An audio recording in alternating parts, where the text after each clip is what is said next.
Welcome to the Teaching Journeys podcast, hosted by Dave Roberts. Humanity possesses a unique skill, the ability to pass knowledge from one generation to the next. This podcast embraces that ability, offering learning opportunities through conversations with extraordinary guests. Dave aims to leave a positive mark on individuals around the world. So before you dive into today's episode, please share this podcast with your network, including friends, family, and colleagues. And please consider leaving a rating or review. Your support makes all the difference. Hi, everyone, and welcome to another episode of the Teaching Journeys podcast. I'm your host, Dave Roberts, and today it is my pleasure to have as my guest Rania.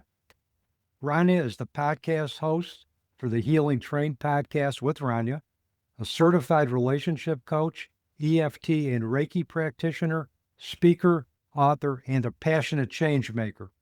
As the director and founder of R2R Coaching, Rania specializes in guiding and supporting women to reclaim their power, heal from toxic dynamics, and rise in self-worth.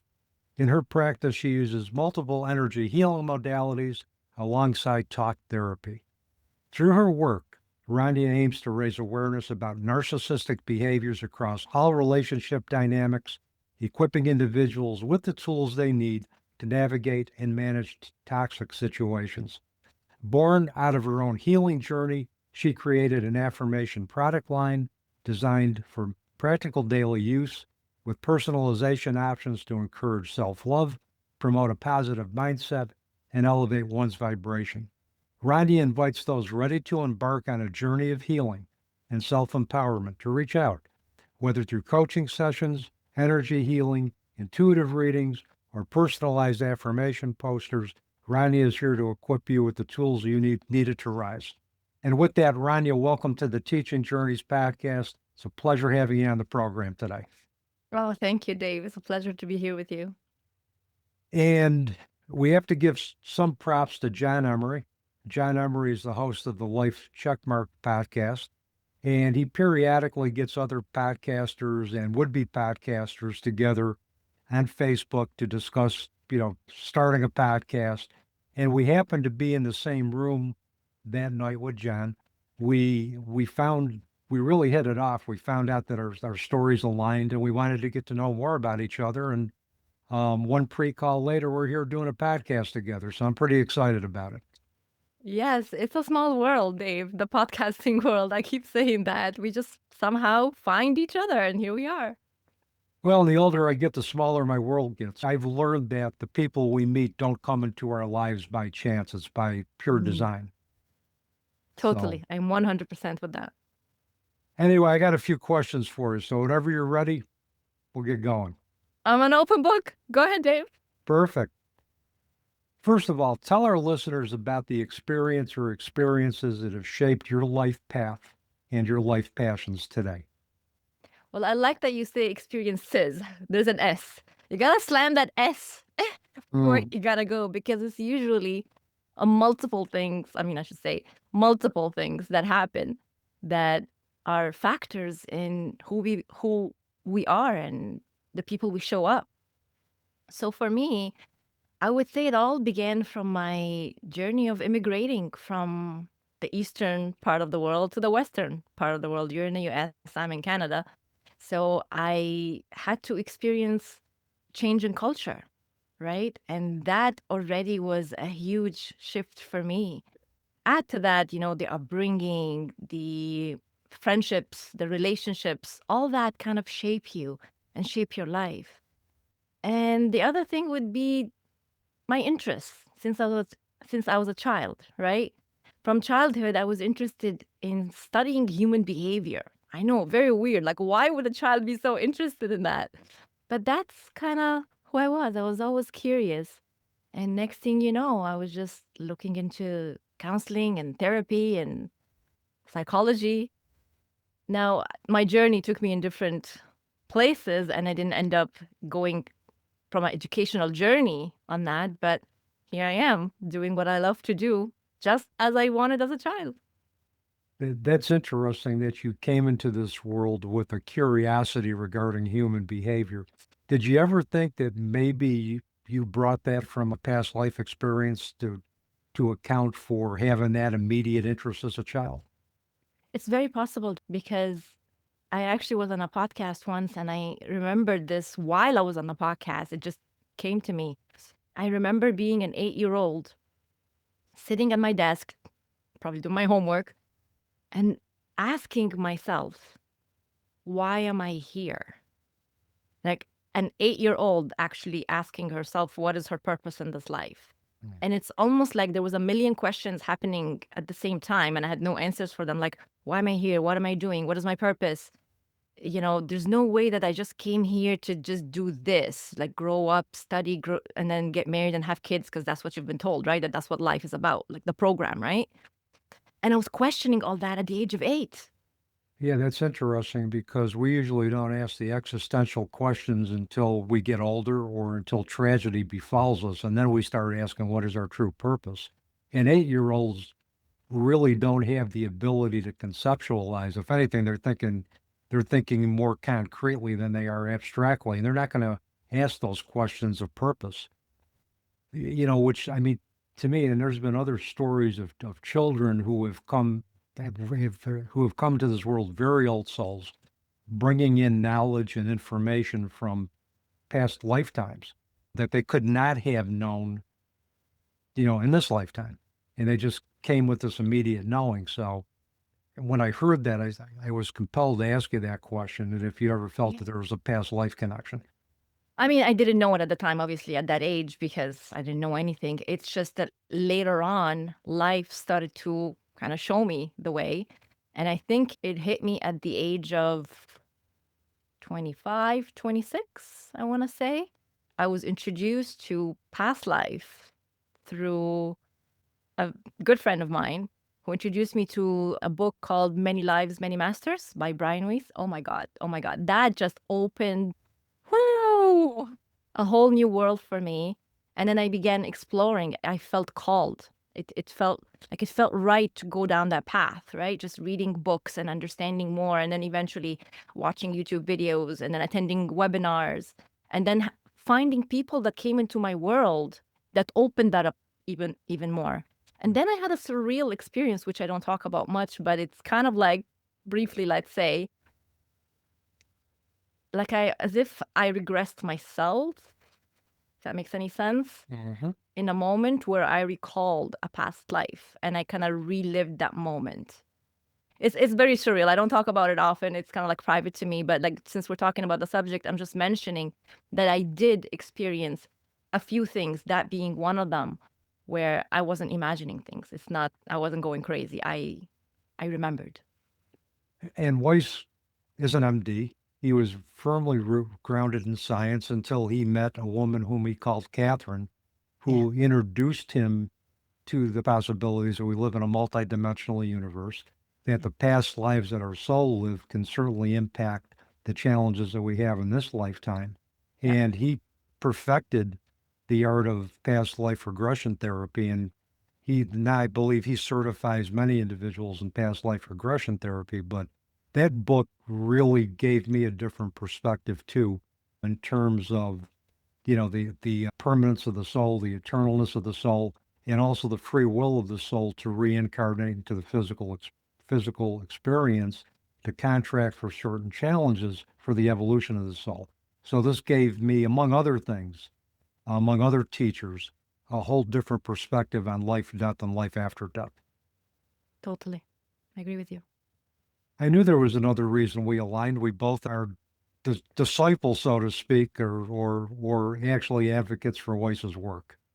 Well, I do believe, Dave, that we attract to our world similar souls that are on similar journeys. It doesn't have to be the exact same, right? We're on different paths, we're on different journeys, we're on different phases in our journey.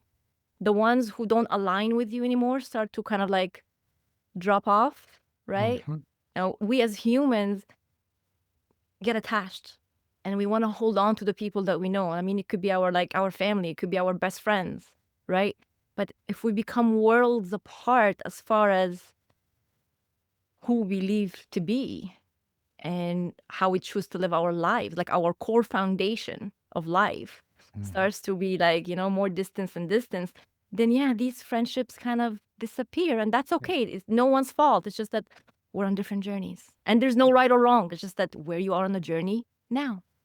Well, we each come into this lifetime with different lessons to learn, and in the process, sometimes our paths are going to align, other times we're going to go on separate paths. But there's nothing wrong with that. It's just that, life changes, our priorities change. And if our priorities change, we're attracting different individuals into our circle.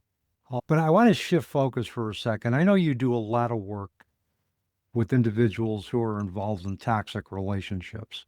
Mhm. What are the signs that you're in a toxic relationship? How does one know that their relationship is toxic?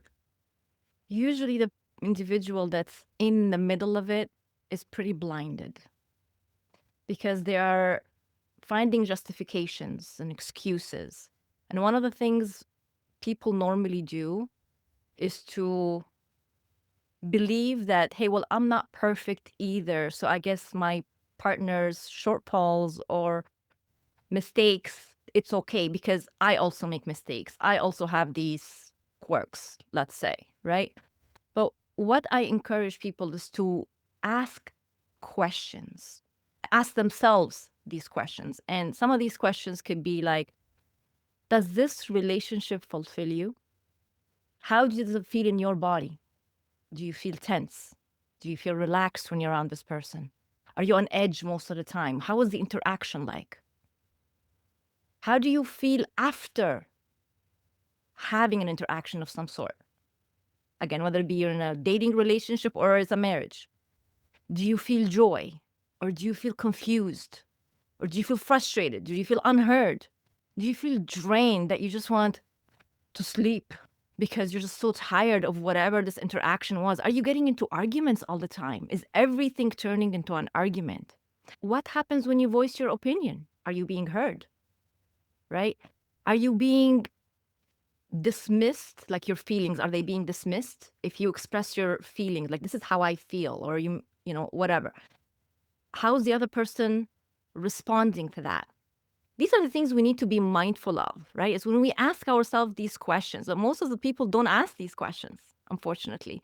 They don't even pay attention to their own feelings sometimes because they're so caught up in what's happening, in the conflict itself. And they end up being caught up in, let me resolve this. And they take it on their shoulders to try and fix the relationship and try and see, well, maybe it's my fault. Because, of course, if it's in a toxic relationship, the other person is always going to make you think that it's your fault.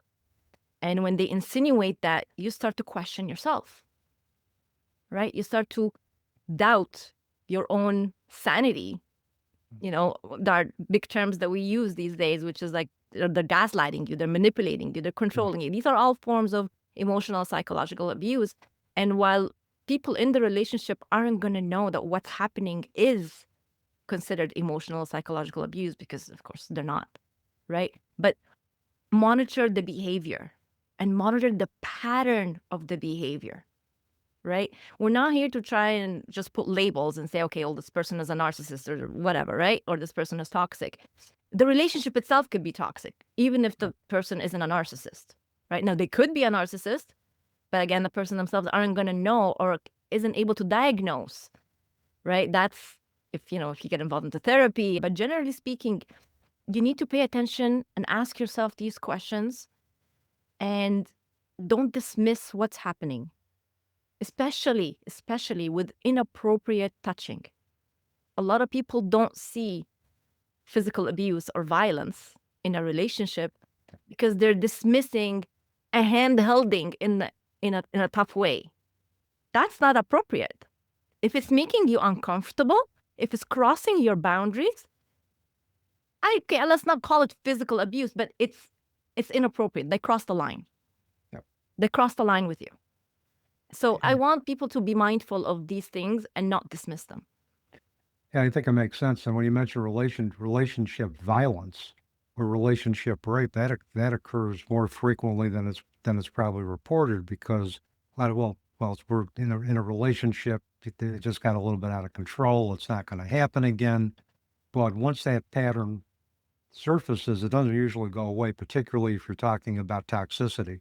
And you're right, it doesn't necessarily have to be toxicity from a narcissistic relationship. You can have two individuals that have come from unhealthy family dynamics, whether it's due to addiction, whether it's due to abuse, whether it's through to neglect, and they are going to gravitate to each other because the rules of operation are very similar. And so it's like birds of a feather flock together. And that also leads to toxic relationships because either partner in the relationship doesn't know how to fulfill each other's needs, much less their own. And they bring those dynamics from those unhealthy family situation. And even if it's generational trauma, they're bringing all of that trauma from previous generations into a relationship, and the results are going to be predictable because if the rules aren't changed, the narrative isn't going to change, the dynamic isn't going to change, and the results aren't going to change. Well, Dave, I see that we're always mirrors for each other, Mhm. right? Now, in every relationship, there's, two people. So sometimes it's both of them can see what they need to heal and they could work on it together and help each other through it. Or only one is ready when they're confronted with their wounds and then work on themselves and then leave.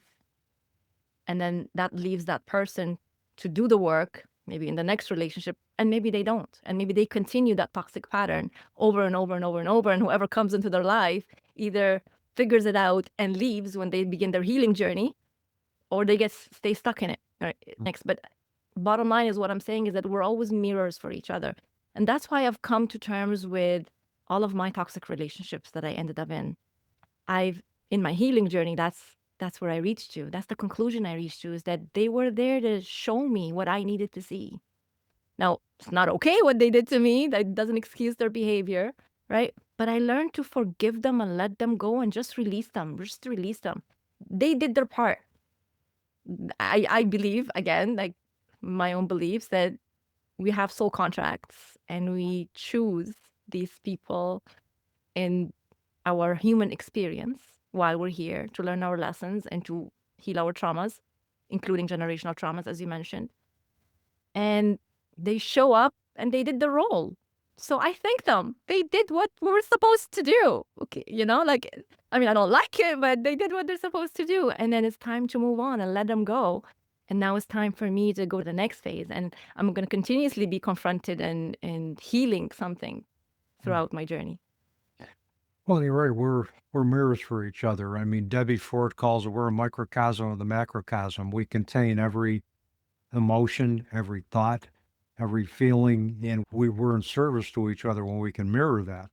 And even the most difficult situations can in hindsight can reveal gifts that allow us to get in touch with parts of ourselves that were hidden. And it makes us more genuine, it makes us more aware, and it also teaches us gratitude for the lessons that were learned, even though, like you said, it wasn't always pleasant, it wasn't always pretty. But the road to awareness isn't always a pretty one. You have to really look at the yin and the yang, and I've said this on numerous podcasts, but you have to look at the parts of yourself that aren't necessarily equated with pleasantness, and you have to really get in touch with that and say, okay, let me make friends with you and let me see what I can learn from you. And that's what it's about, is making friends with everything that's a part of us, both the yin and the yang, if we're gonna proceed in life. Totally. I agree with you. Why do, from your perspective, people repeat the pattern of toxic relationships? I mean, they get out of one toxic relationship and they know, or a relationship that isn't meeting their needs, and they say, yeah, I'm never going to do this again, but yet they do it again. What do you see as being a factor or factors that cause individuals to kind of repeat the cycle when they verbalize that they don't want to go there? It will baffle you when I tell you it's one simple answer. You're unhealed. You're unhealed. Now, let's look at it a little deeper. You're unhealed because of factors that play a role in why you're unhealed. One of them, a major one, is your upbringing, your childhood traumas that you've never healed, that you've never recognized, that you probably don't even see. Okay, in some cases you do recognize it, but you haven't healed it yet. And in some cases you're totally oblivious to it, and you've learned to cope so much and make everything okay that you deny it to yourself that there is something there. For whatever reason it may be, every person will be different, right? So the upbringing is a huge factor, the childhood traumas. There's the society and the religious beliefs that you're in that could have you stuck, let's say.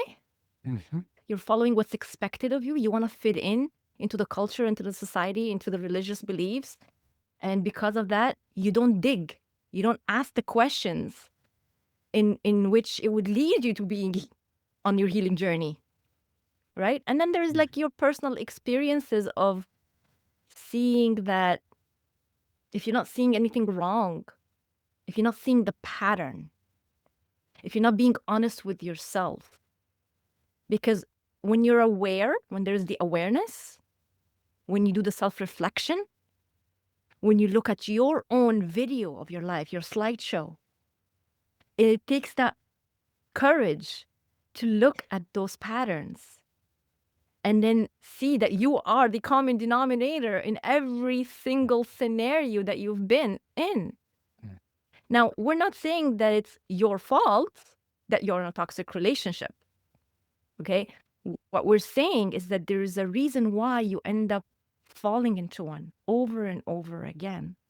And it is your responsibility to heal yourself first, to see what is it in you that's kind of broken, let's say, so you can find a way to mend that, find a way to be your best friend, to give yourself the love that you need, to not look for validation or acceptance or approval from anyone. And that would stop the cycle of ending up in toxic relationships. And it's not love, Dave. It's nothing to do with love. We convince ourselves that it's love.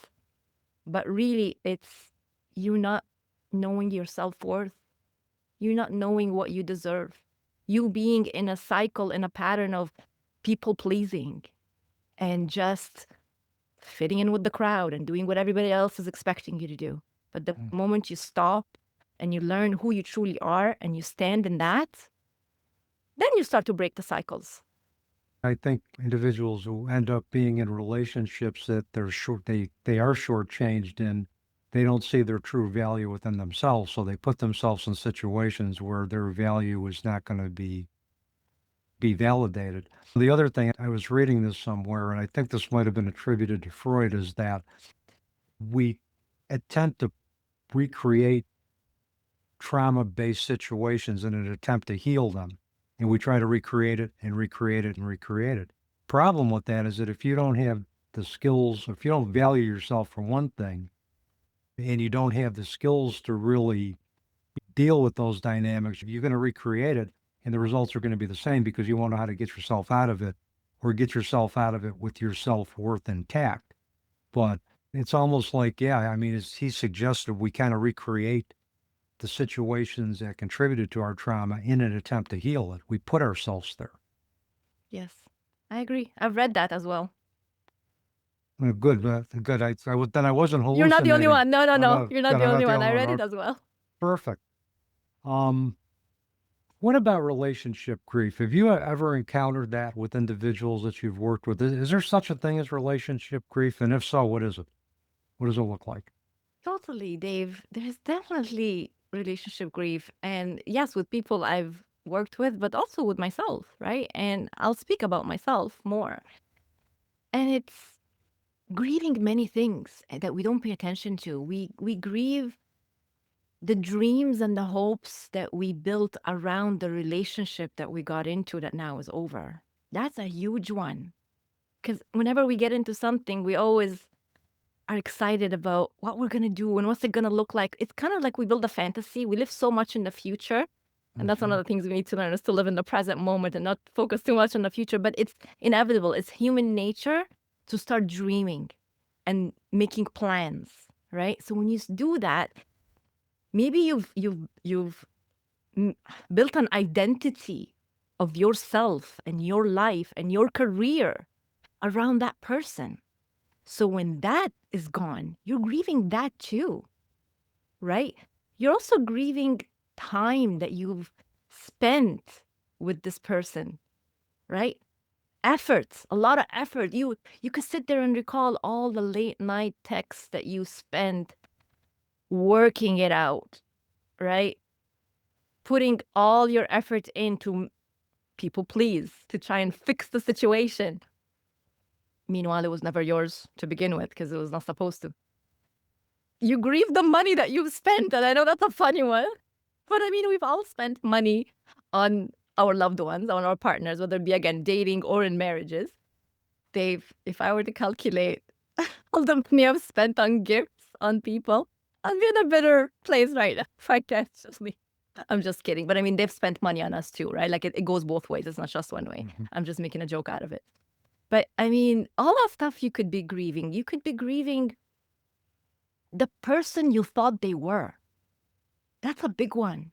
Because we go into relationships and we see what we want to see, or we see the potential of what they could be. So when it ends, you're crying over who you thought they were and what you thought they would provide you, or what they promised they would provide you and they never lived up to it. You're grieving that, and that's very natural to grieve. And you know what? Very important one is you're grieving the part of you that was in that relationship. Maybe that relationship made you feel alive because of whatever experiences you went through together. Maybe they were very adventurous and you were going on trips and you were doing this and doing that. And it was so exciting. And when that ends, when that's gone, you're losing that too. And it takes some time for you to find yourself again and to relive those moments again, maybe just by yourself, with your friends, or with a new partner, right?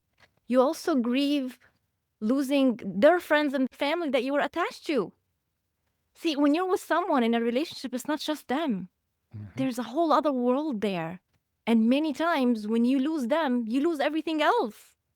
So you're grieving that. It's just, there's so much that we can talk about here, and I can go on, but I hope this kind of answers a little bit of what are the things that we could be grieving. Yeah, I mean, you lose the loss of yourself in that relationship, what you brought to that relationship, the loss of the community that your partner brought with them, the loss of their friends, the loss of dreams for a future that you thought you were going to have but didn't have, the grief for the partner that you were hoping that partner would become but didn't. And it's a grief that sounds like it's as intense as any type of grief due to any other type of loss not related to death, but also as intense as grief related to loss due to death. From my personal experiences, that every time I was heartbroken from ending a relationship, it almost felt like death. It felt like it to me. It felt like my world was falling apart. Now, I recognize now that it was my unhealed self that allowed myself to take it so hard and have it hit me so much, right? That was a little bit part of my unhealed self. But even, let's just say you go through your healing and you are in a relationship and that relationship ends again while you're healed, it will still hit you, but not as hard as when you haven't done the work on yourself and realize that you're not attaching your identity with the relationship or with the person anymore. You recognize it's more of a healthy breakup. Okay, let's put it that way. There's unhealthy breakup and there is a healthier breakup. The healthier breakup is when you realize, okay, it didn't work out for whatever reason. Does it hurt? Yes. Sit with the grief. Go through the sadness. Cry if you want to. Go do a punching bag for guys if you want to go and punch a bag, whatever, right? Just give yourself the space and the time to grieve it and to let it go, but in a healthy way, not feeling that your whole life is over and that you're never gonna find another person to love them the same way again. Oh my God, if I had $1 for every time I said that. Oh, this is the one. No, don't know what I'm gonna do. Gone now. Right. Then you realize, that is so not true. It's so not true. But it's what we've believed, and again, what we've been kind of taught to this romance, this Disney World kind of love. You know what I mean? It's Mhm. yeah, it's unrealistic. A lot of times we are very unrealistic when we get into relationships, and Mhm. it's a fantasy. We need to see it for what it is. We need to see love for what it actually is and what you need out of the relationship. And then when the relationship doesn't give you what you need, right? Or if it's not aligned, if you're not compatible, it's time to look after yourself. But you will only do that if you know your self-worth. If you don't Yeah. know your self-worth, you will not think that way. Yeah, because you're right. If we don't know our self-worth, we're not going to know our true value to ourselves or anybody, and we're going to stay in relationships longer than we should stay in relationships. And the other thing, if we are not in the process of healing, it's going to be pretty challenging to try to develop coping skills that will lead to resilience and to affirmation in empowerment to co-create the reality of your choosing in conjunction with the universe. So you're right, all of that. Healing is all encompassing, and it involves a variety of different facets that we need to embrace in order to transcend very difficult circumstances. So now let's talk about R2R coaching. Tell us about the Yeah. services you provide. And now, if I were a client coming to you for services, what could I expect from you as a coach? And what would you expect from me as a client? That's a good question, Dave. And the word expectation for me doesn't sit well in my body. So I will offer an alternative. Okay. For the client, I would love for them to use the word exploration Okay. because they're exploring, whether it be with me or with another coach, obviously, but like we're talking about me, they're exploring what tools do I have to help them with that they don't know or they don't have yet to help them on their journey. How can they uncover some of their patterns, their cycles that they wish to get out of? What do they want to change? Right? What are they really after? What is their end goal? What motivates them to come and seek this assistance? Right? So it's all about exploration, like, who am I? What am I doing? All those things. And from my side, if I again were to have expectation of a client, I'm going to get disappointed because the moment you have expectation, there will always be disappointment. So for me, I like to offer an invitation.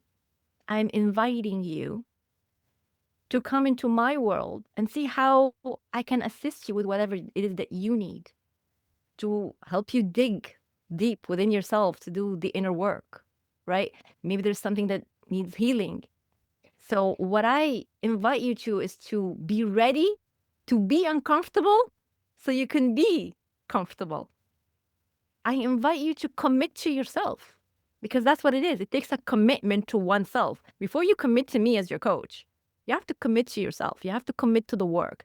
You have to commit to the uncomfortableness that you need to anticipate that will happen. Don't think it's going to be a rosy journey. You will be confronted and faced with things that probably you've suppressed or probably haven't realized. So it's an invitation on my end. And what I normally do now in my coaching is I allow you to come in and state what it is that you are looking to accomplish by working with me. And we set those goals and then we work towards them, whether it be with talk therapy, like I said. And also, there's all these modalities that we can explore, but it's up to each person and what resonates with them. Some people may like the Reiki, some people may like the EFT, some people may like the chakra balancing, some people may like some intuitive reading. So it depends on what it is that suits you as the individual. I meet you where you are. But at the end of the day, it's one goal. You're coming here because you want to do work on yourself. There's healing that needs to be done. what modality, what it is you need to heal from, it varies from one to the next, and it's up to you. And I meet you where you are. Yeah, it makes sense because when you invite somebody into a relationship, it empowers them to dictate the landscape of that relationship to the extent that they're comfortable, knowing that as they develop more of a relationship with you, that landscape will continue to grow, will continue to to continue to grow and multiply. And as that person begins to trust you, it's going to become a richer piece of scenery for sure. Hmm. So Hopefully, you're not upset that I didn't talk about expectations. I said exploration and invitation. Rania, I'm also, as a therapist for 27 years, I've learned to meet people where they're at, and that includes the vocabulary that they're comfortable with conceptualizing what they do. So I, Mm. I go anywhere with that. So I think it's great personally. I learned something different now that I'm there's, glad. I mean, there's expectation, then there's exploration. So, and I think that's good. And the mantra of the podcast is we're all students and teachers, so let's learn from each other. So I'm the student today. You're the teacher. Thank you, Dave. I'm You're honored. you're welcome.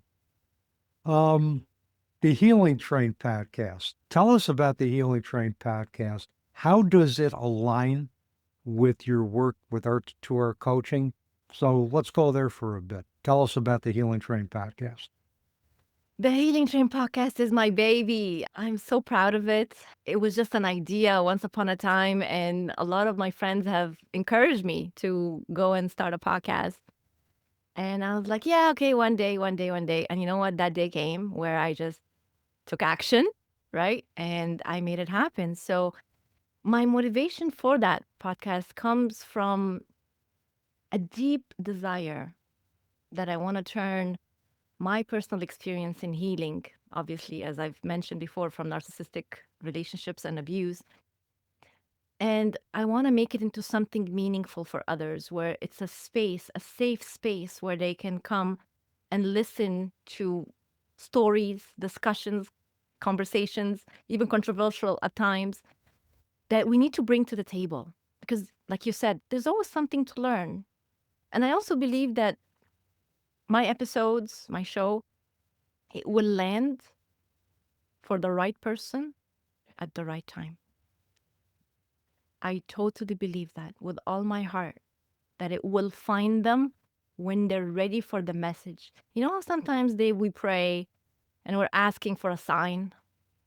Mm-hmm. I believe that podcasts are one of those things because once upon a time that happened to me where I prayed and asked for signs from my angels and I would get it in different forms. Sometimes it was people, sometimes it was a reel on my Instagram feed, and sometimes it was a podcast I listened to. It comes in different forms.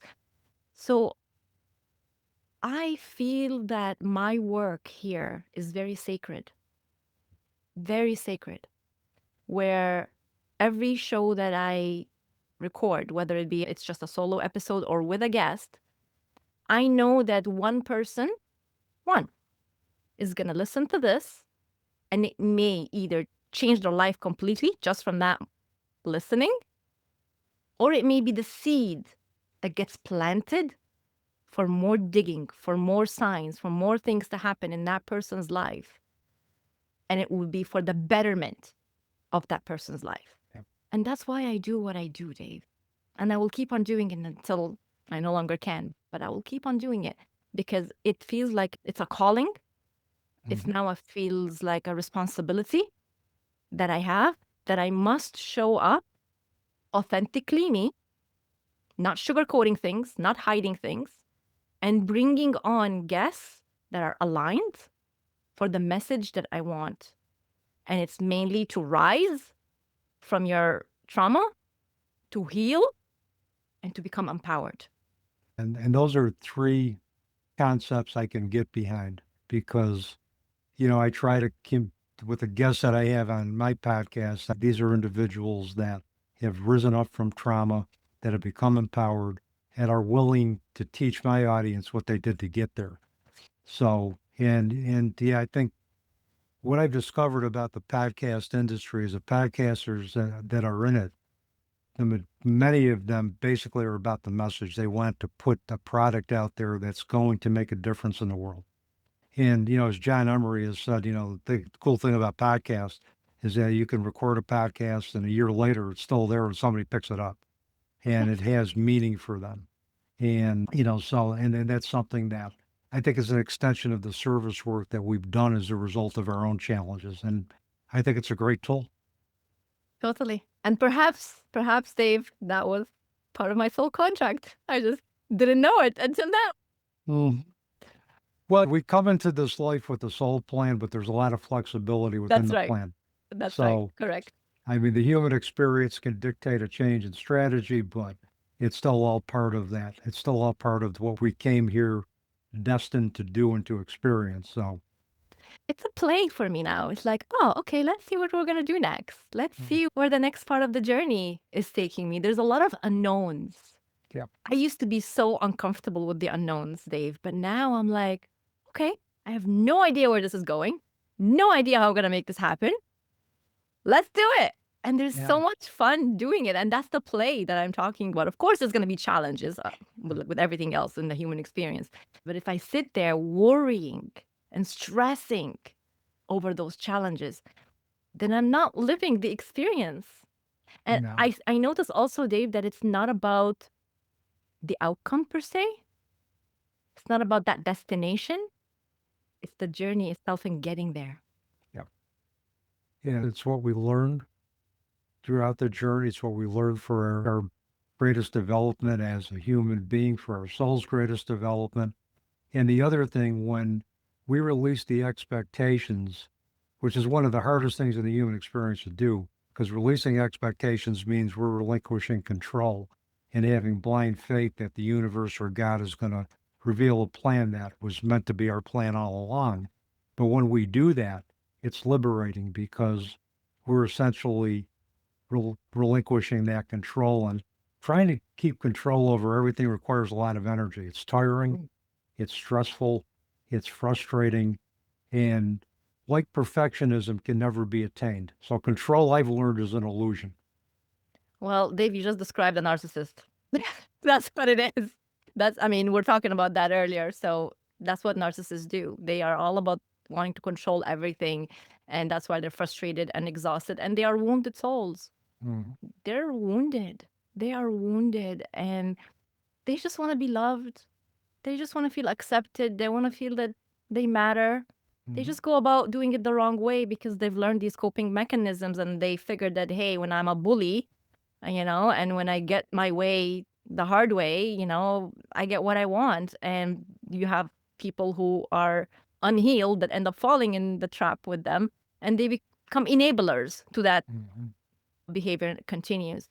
But at the end of the day, narcissistic people are just like everybody else, souls that came here with lessons to learn on a journey, just that they're hurting people in that journey. And those who start to learn their worth, they leave their world and let them learn the lessons. And if we can look at individuals that we're involved with that are narcissistic, and we can look at the gifts that, in terms of what they can teach us about ourselves, even if it reminds us that we never want to go to where they are, that's learning in and of itself.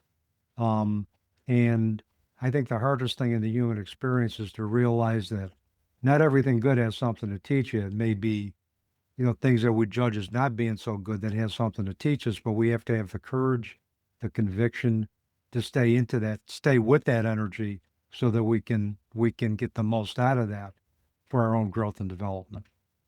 Absolutely. And right here, right now, you just combined the teaching journey with Dave and the healing train with Rania. That sums it up, ladies and gentlemen, right there.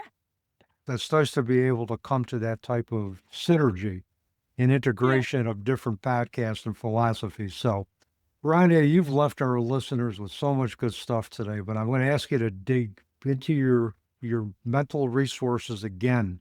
And if you're going to leave our listeners with one ultimate takeaway today, or one takeaway with subcategories, I'm good with that too, what would that be? Dave, one very important lesson I learned, and I will feel called to share, to listen to your gut feeling, that inner voice that is telling you something, right? Whatever that something is. I want you to trust that feeling, that intuition. If something is off, it most likely is. So don't second guess yourself. Don't doubt yourself. Don't find justifications and excuses. Stop gaslighting yourself. That's what others do. Don't do it to yourself. Just listen to that voice and see how it feels in your body. That's another lesson I truly learned with that. It comes along with listening to my gut feeling, is that how does it feel in my body? Your body gives you signals. Pay attention to them. They're telling you something. And when you do, it will take you on a path that you may not know where it's leading you, but follow it anyway. I mean, even if our intuition doesn't play out the way we want it to, it still has something to teach us, and we shouldn't stop using our intuition because of that. Intuition has gotten me out of a lot of very tough situations where evidence-based stuff couldn't have got me, couldn't have resolved that for me. So I'm a firm believer in trusting your gut, trust your inner voice, see how that feels in your body, and empower yourself to do what you need to do to live the life that you want to live. Totally, Dave. Totally. Couldn't agree with you more. My last question for you, and this will give you a chance to promote yourself a little bit. People want to find your podcast, contract for your services. What's the best way for them to do that, Rania? So I'm usually on Instagram, and that's at R2R Coaching. That's R, the number 2R Coaching. Instagram is the thing for me. And on there, there's all of my links. My link tree would be where you can connect in all ways, whether it be my website, whether it be my podcast link as well. My podcast, as you mentioned, is the Healing Train Podcast with Rania. You can find it on Spotify, on Apple Podcasts, iHeartRadio, on YouTube. And my YouTube channel is called at Rania the Rising Coach. So that's also easy to find me there. And from there, also, you can find the affirmation posters that you've mentioned in my bio earlier, where I make sure that I personalize it to different themes and to different age groups. Now I'm working with affirmations for teens and kids, because I feel that if we start from an early stage, helping people in that impressionable stage to learn their value and their self-worth, then we're kind of preventing them ending up in toxic relationships, because they know their self-worth already. They know that I am enough, I am valuable, I am, you know what I'm saying? Like, if we start from an early age, it's not just words we repeat. I mean, okay, it may sound like it's just words that we repeat, but the more you repeat them, the more you believe them. So if you repeat positive words, you will start to believe the positive words. If you start to repeat the negative words, you will believe the negative words. So I'm a believer in watching the language of how we speak to others, but mostly the way we speak about ourselves. Yeah. So that's how you can find me and some of the things that I do. And if someone wishes to be a guest on the Healing Train podcast, I welcome that. If you have a story to share, please do reach out. And of course, as well, if you want to join me in my coaching, you want to heal from something, whatever it is, reach out, and I'm here to work with you. And I'll make sure all of your contact information gets in the episode notes, and it'll be seen when we go live. Rania, thank you so much for just a great conversation today. I enjoyed it. I hope we can have future conversations. Absolutely, Dave. It's been a pleasure. Thank you for having me on your show. And thank you for making time to be on the show. I appreciate it. And with that, that's a wrap on another episode of the Teaching Journeys podcast. I'm your host, Dave Roberts, wishing you peace.